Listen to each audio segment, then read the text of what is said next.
Hi guys, this is Dan again from Magic Pachinko Restoration with another short video of a vintage pachinko machine. As always, I ask everybody that stops by to click on the subscribe below. I can never say subscribe button below. We are over 400 now, on our way to 1,000, and I would like to give a big shout out to Don Parker from the North American Pachinko Club on Facebook, who actually put a post on the Facebook page with a link to some of my videos and asking the members to go in and take a look and subscribe in an effort to get over 1,000. That's great. Thank you very much. Appreciate it. And as always, magicpachinkorestorations.com is a good place to go. So this is a 1975 Mizuho. Again, one of the less frequently seen machines, I guess you could say. An awful lot of the machines that I work on are Nisogens, Model A, B, C. This is a Mizuho. Very similar. Obviously, they copied the, well, I don't know if they copied it, but it is what I would consider to be a Model B machine, center jackpot, so on and so forth. Complete restoration. This one, new play field, but I want to show you the center attraction. It's kind of a cool center attraction. It's like, I guess, Alibaba and the 40 Thieves or something. But it was almost all gone color-wise. I actually repainted the entire center attraction, and I use glass paint. Glass paint is what you would use if you were going to paint on glass, like make something sort of a stained glass look.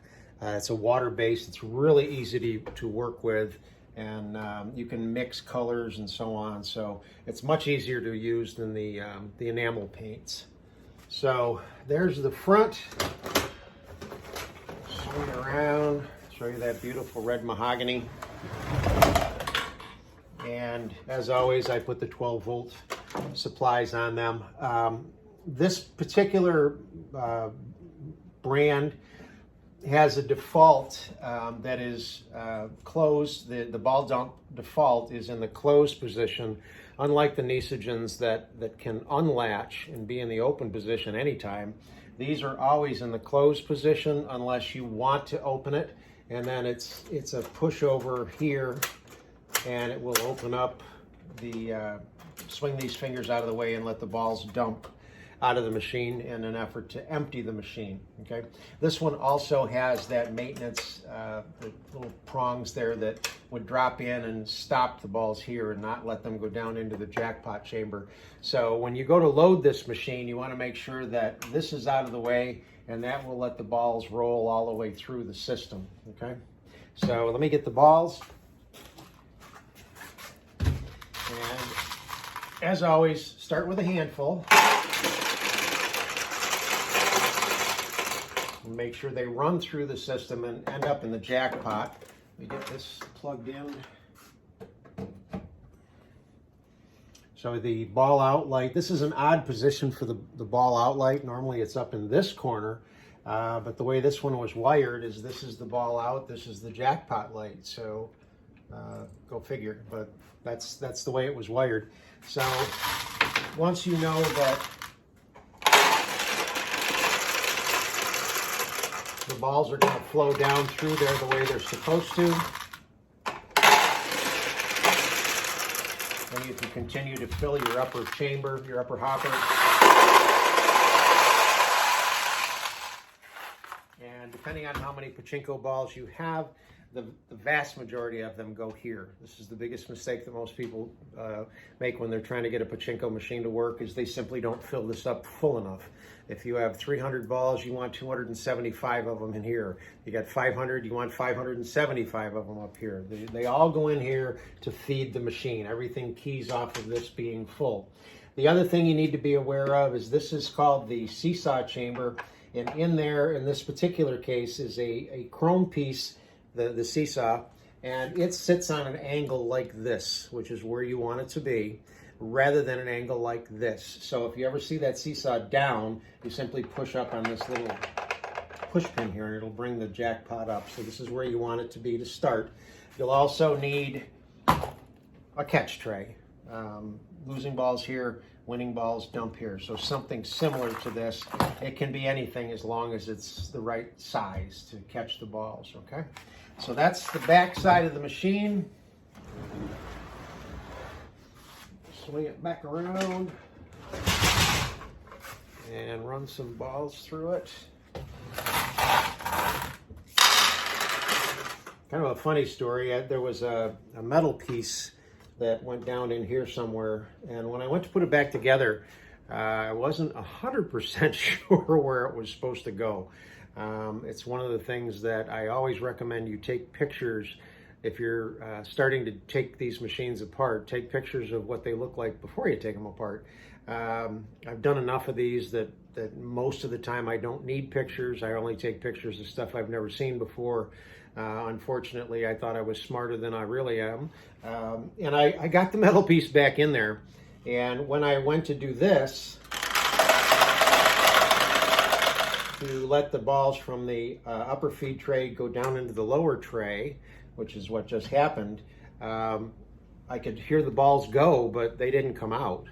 And it was kind of surprised me because it was the first time it ever happened. But basically what happened is the metal piece was in the way, so they wouldn't come out, and they were just jamming up inside the machine. So fortunately I got that out of there and took care of that. So now the key to winning with Pachinko is in how you launch the balls. So to launch a ball properly, you're going to push all the way down to what they call the thumb stop.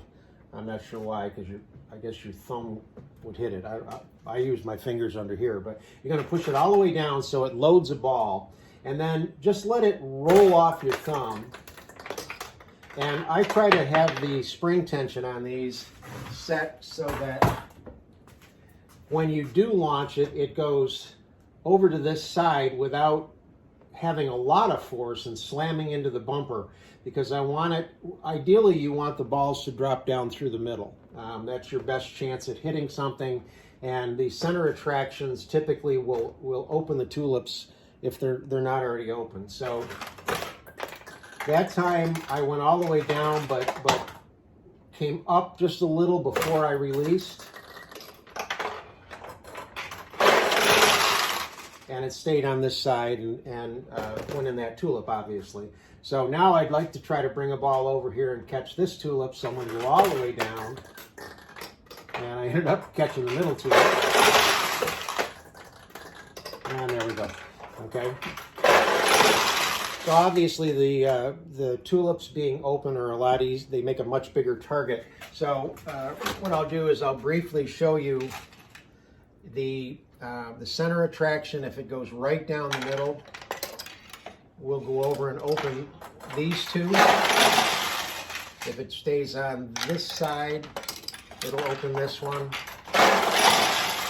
And I'm not sure, actually. Well, okay.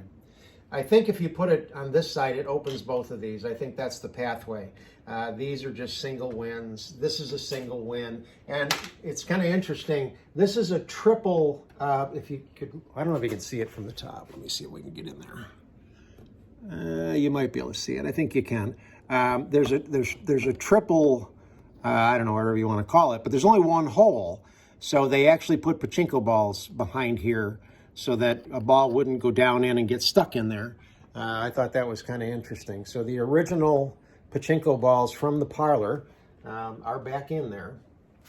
So, okay, so let's run it a few more times, and then we'll say adios.